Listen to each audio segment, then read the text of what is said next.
नमस्कार, जय श्री कृष्णा। स्वागत करता हूं मैं आपका अपने चैनल कुंडली शास्त्र में। मैं हूं एस्ट्रोलॉजर रतन सिंह।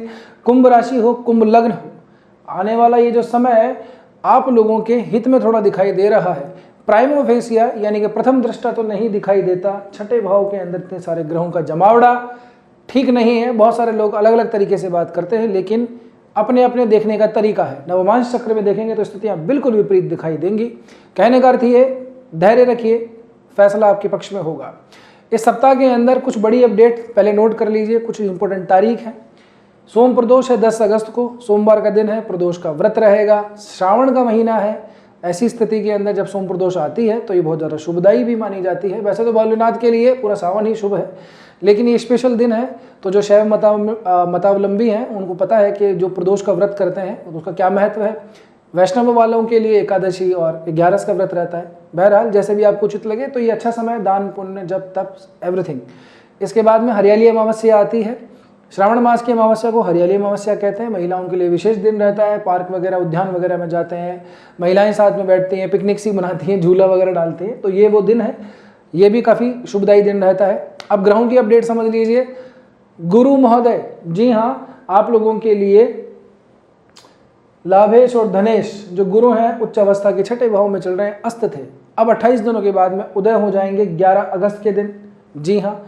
और उसके बाद में आप लोगों के लिए जो पंचमेश बनते हैं यानी कि बुध, त्रिकोण के स्वामी, वो अस्त हो जाएंगे 14 अगस्त के दिन। तो बड़ी ग्रहों के जो उसका उनकी प्रवृत्ति है उसके अंदर थोड़ा परिवर्तन यहाँ पे दिखाई देता है। बाकी ग्रहों का स्थान परिवर्तन इस सप्ताह के अंदर नहीं है। क्या प्रभाव होगा इसका? और नवमांश चक्र में बड़ी स्पेशल स्थिति है। सबसे पहले तो आप ये देख लीजिए, यहाँ पे गुरु, सूर्य, बुध, तीन ग्रहों का जमावड़ा है। छठा भाव है, ठीक नहीं माना जाता। लेकिन नवमांश चक्र में ये जो ग्रह हैं, यहाँ पे गुरु हैं, यहाँ पे साथ ही के अंदर आपको मंगल भी दिखाई देंगे, राहु भी दिखाई देंगे।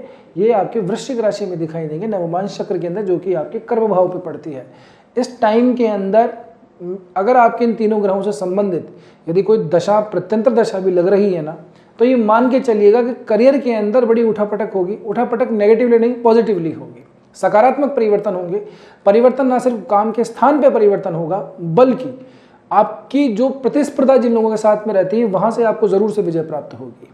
बहुत ज़्यादा बात नहीं है कि कब साहब के काम चेंज करने का समय है, अपॉर्चुनिटी मिलेगी, ये है वो है, ये अलग बातें हैं। लेकिन इतना ज़रूर तय है कि काम की स्थितियां ज़रूर से परिवर्तित होंगी इस समय पर, ठीक है ना।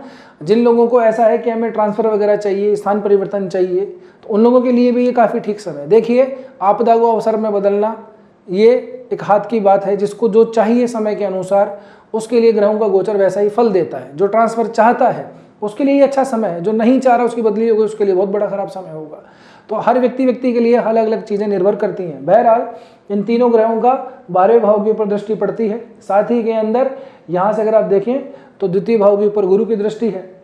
इन तमाम चीज़ों से यही संकेत प्राप्त होते हैं कि आपके स्थान परिवर्तन यहाँ पे दिखाई देता है। साथ ही के अंदर जिनका विदेशों से संबंध है, आना जाना लगा रहता है, एक्सपोर्ट इंपोर्ट का कोई काम है, या फिर विदेशों से संबंध किसी कंपनी में सेवा दे रहे हैं और यहीं पे वर्क फ्रॉम होम के हिसाब से दे रहे हैं, या जिस कंपनी के लिए काम करते हैं वो कंपनी विदेश की कंपनी है, तो ऐसे लोगों के लिए ये थोड़ा सा उन्नति का समय रहता है। तो आपके लिए भी, ऐसे लोगों के लिए स्पेशली अच्छा समय मैं इसको कहूँगा। अच्छा, एक और बात मैं आप लोगों को बताऊँ, करियर की पॉइंट ऑफ व्यू से समय बढ़िया है। एक तो गुरु का उदय होना, दूसरा गुरु की वैसे भी पांचों दृष्टि तो पड़ती ही है, हम जानते ही हैं। नवमांश चक्र में भी स्थिति यहाँ पे ऐसी हो रही है, मंगल भी यहाँ पे पहुँच रहा है। तो ये तमाम चीज़ें ये संकेत करती है कि बड़ा और अच्छा बदलाव होगा यहाँ पे, ठीक है ना। तो करियर के पॉइंट ऑफ व्यू से आँख और कान खुले रखिएगा। जहाँ से भी कोई अपॉर्चुनिटी मिलती है उसको पकड़ लीजिएगा। जो आप लोगों के हित में नहीं है, जो पीछे से कूटनीतिक चालें करते हैं, उन लोगों के लिए अब आप जो हैं शत्रुहंता बन के खड़े होंगे। शत्रुहंता का मतलब लोगों का दमन करने वाला, ठीक है ना। यानी कि पॉलिटिक्स आपके अगेंस्ट में चल रही है तो डिप्लोमेसी के सहारे आप उन पर विजय प्राप्त कर लेंगे।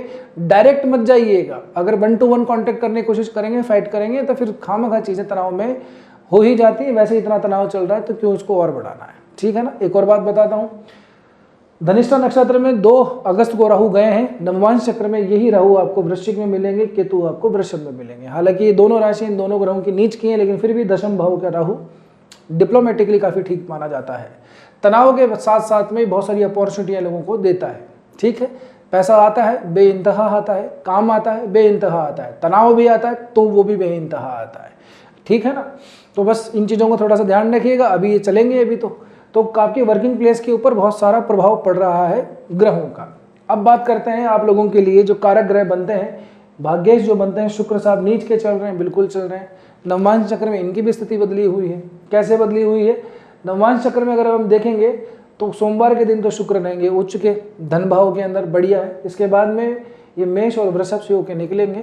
तो अमूमन शुक्र की ये जो नीचता है आप लोगों के लिए इतनी हानिकारक नहीं होगी। बस ध्यान कहाँ रखना है, ध्यान रखना बहुत ज़रूरी है, खास करके अपने स्वास्थ्य का ध्यान रखना ज़रूरी है। जिन लोगों को बीपी, शुगर, थायराइड, हार्ट की भी स्पेशली प्रॉब्लम है तो कृपया करके मेरी बात मानिएगा, दवाई वगैरह समय पे लेते रहिएगा। अगर चेकअप नहीं करवाया तो करवा लीजिएगा। अपने स्वास्थ्य का विशेषतः ध्यान रखिएगा। मैं कोई डराने वाली बात नहीं है, बस आपको सावधान कर रहा हूँ। काम धाम जिंदगी चलती रहेगी। लोगों ने, हमारे पुराने लोगों ने, ज्ञानियों ने प्रथम सुख निरोगी काया ऐसे ही नहीं कहा है, उसको प्रथम सुख कहा है। तो अपने स्वास्थ्य का स्पेशली ध्यान रखिएगा, क्योंकि छठे और आठवें भाव के अंदर इस तरह की ग्रहों की स्थितियां स्वास्थ्य में विपरीत प्रभाव देती हैं।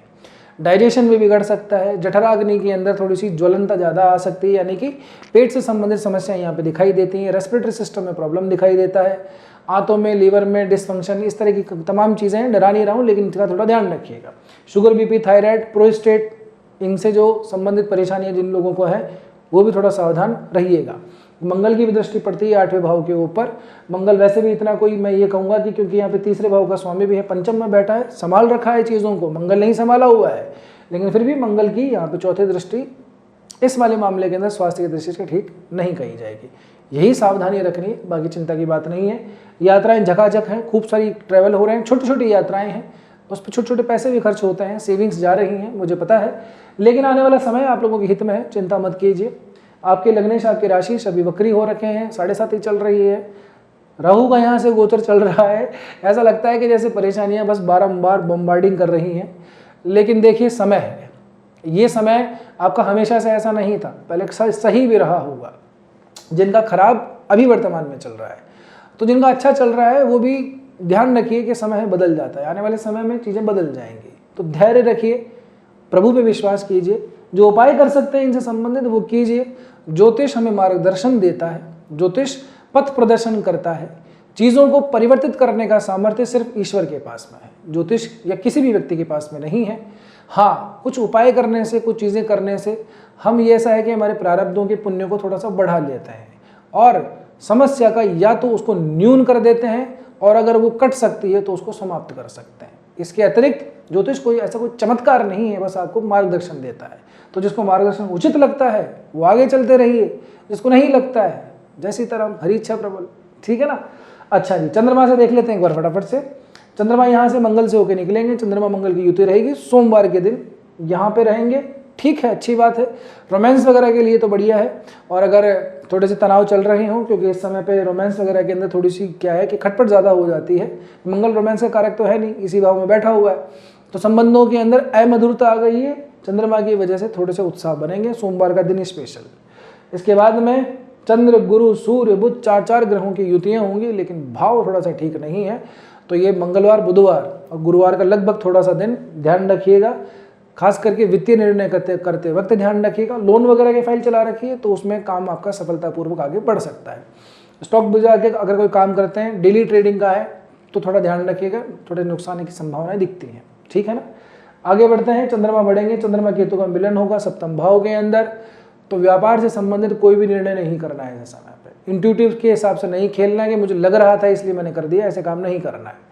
दाम्पत्य जीवन के लेकर के भी पुरानी बातें सामने आ जाती हैं। कई बार ऐसे कोई बात नहीं होती, बिना बात के झगड़ा हो जाता है, कोई बात नहीं होती, बिना बात के प्रेम आ जाता है। केतु है, केतु चंद्रमा के साथ में ऐसी स्थितियां बनती हैं। विशेष चीज़ों के ऊपर ध्यान जाता है, ऐसी जगह से आदमी उधेड़ की चीज़ें निकालता है जिसका कोई ऐसा लगता है कि मतलब हमने सोचा भी नहीं था। ऐसी जगह से बाल की खाल निकल आती है, अच्छी भी हो सकती है, खराब भी हो सकती है। ठीक है ना। फिर चंद्रमा मिलेंगे शुक्र के साथ में, यहाँ पे राशि परिवर्तन होगा। छठे और आठवें इन भाव के जो स्वामी हैं चंद्रमा और बुध एक दूसरे से राशि परिवर्तन करेंगे तो ये खराब होने के बजाय ये रिवर्स हो जाएगा, तो चीज़ें ठीक रहेंगी, ज़्यादा चिंता की बात नहीं है। लेकिन बुध और चंद्रमा है तो मैं फिर से कहूँगा, स्किन से प्रॉब्लम है, रैशेज़ हैं, कोई ऐसी स्किन से संबंधित एलर्जी है, सोरोसिस की स्पेशली कोई प्रॉब्लम है तो सावधान रहिए, ध्यान रखिएगा। ध्यान रखना ही आप कर सकते हैं, ठीक है। जो चीज़ें रेगुलरली करते हैं अपनी बीमारी के लिए, अपने जो भी स्वास्थ्य के लिए, उसको कंटिन्यू बना के रखिएगा। अब यहाँ तक पहुँचे हो तो उम्मीद कर रहा हूँ कि वीडियो ठीक ही लगा होगा। वीडियो ठीक लगा है तो आपने लाइक भी कर दिया होगा। मेरा अनुरोध, मेरी प्रार्थना, मेरी रिक्वेस्ट आप लोगों से यही रहती है हमेशा कि देखिए, जैसे ही आप लाइक करते हैं ना, वहाँ पे एक हाइप का ऑप्शन खुल जाता है, वीडियो को हाइप ज़रूर से कर दिया कीजिए, और नए हो तो सब्सक्राइब ज़रूर से कीजिए, नहीं किया तो अब तक कर लीजिए, हमारा भी मनोबल बना रहे। बाकी जैसी ही आपकी इच्छा। बस आज की वीडियो में इतना ही, मिलते हैं अगली वीडियो में। तब तक के लिए स्वस्थ रहिए, मस्त रहिए, अपना और अपनों का ध्यान रखिए। जय श्री कृष्णा, जय श्री राम, हर हर महादेव, जय गौरी शंकर।